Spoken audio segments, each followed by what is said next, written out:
family.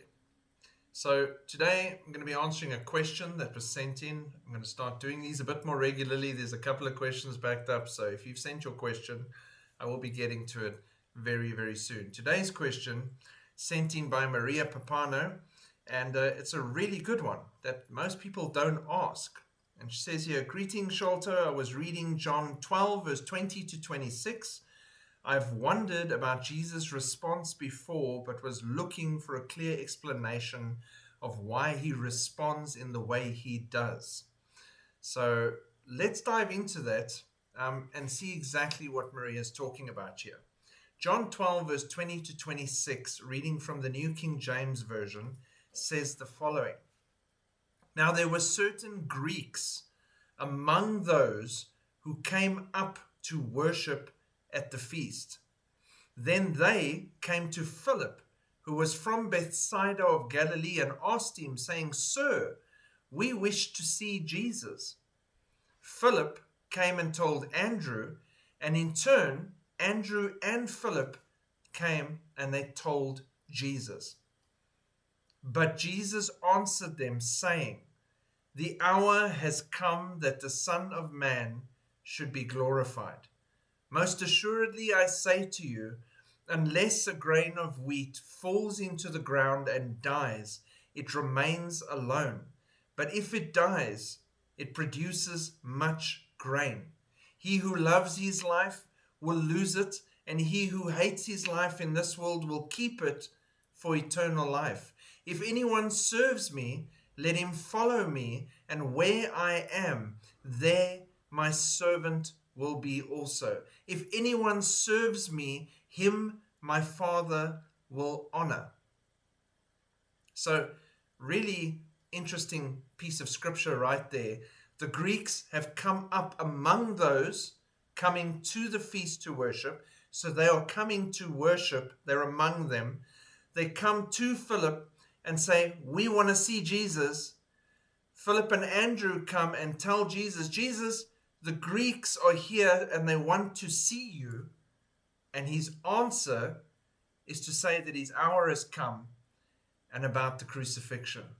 So that is a really interesting answer to them telling him, "There's a bunch of Greeks here that have come to see you." So let's dive into it a little bit deeper. John links this moment to the flow of events that began 6 days before the Passover, John 12, verse 1. And it rolls throughout the triumphal entry, John 12, verse 12 to 15. The adverb "now" signals a divinely timed turn. As Jesus is preparing for the cross, new faces suddenly appear. God's redemptive plan is steadily widening just as it was foretold. Isaiah 49 verse 6 is what's referenced here. And if you look at that, it says, "Indeed, he says, it is too small a thing that you should be my servant to raise up the tribes of Jacob and to restore the preserved ones of Israel. I will also give you as a light to the Gentiles, that you should be my salvation to the ends of the earth." So that's the connection there. Earlier occasions hinted at the coming Gentile faith. Wise men at his birth, Matthew 2, verse 1 to 12. The Samaritan villages, John 4, verse 39 to 42. But this verse shows that the momentum here has not slowed at all. And this is that moment. It then says, "some Greeks." These are Gentiles, non-Jews. Most likely God-fearers, similar to Cornelius of Acts chapter 10. Their presence is fulfilling Jesus' own words. "I have other sheep. They will listen to my voice." John 10 verse 16. Isaiah promised that the nations will seek the root of Jesse. Isaiah 11 verse 10. It says, "And in that day there shall be a root of Jesse, who shall stand as a banner to the people. For the Gentiles shall seek him, and his resting place shall be glorious. Here, that seeking begins to take a visible form in the narrative of what's happening. Their desire anticipates the missionary explosion of Acts chapter 11, verse 20 to 21, where the Greeks in Antioch respond openly to the gospel that is being preached to them. Then it says, among those who went up. Went up is the common language used here for ascending to Jerusalem. Jerusalem built on a hill. No matter which angle you come from, you're ascending. Psalm 122 verse 1 to 4 references this, going up. By joining the worshippers, these Greeks acknowledge openly that Israel's God is the true God. They're fulfilling the call of Deuteronomy 16:16, that all should appear before him. The inclusion pictures Romans 11 verse 17, where wild olive branches are grafted into the cultivated tree.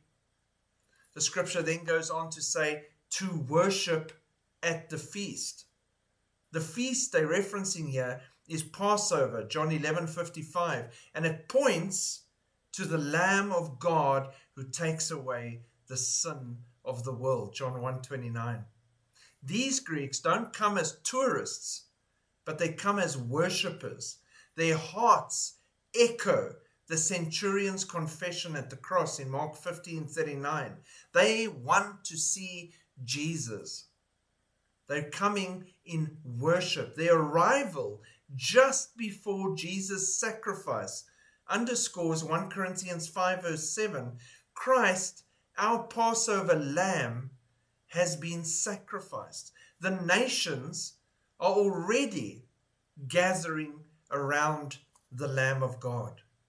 John 12 verse 20 shows Gentile seekers stepping onto the center stage at precisely the moment Jesus is about to offer himself as the Passover lamb.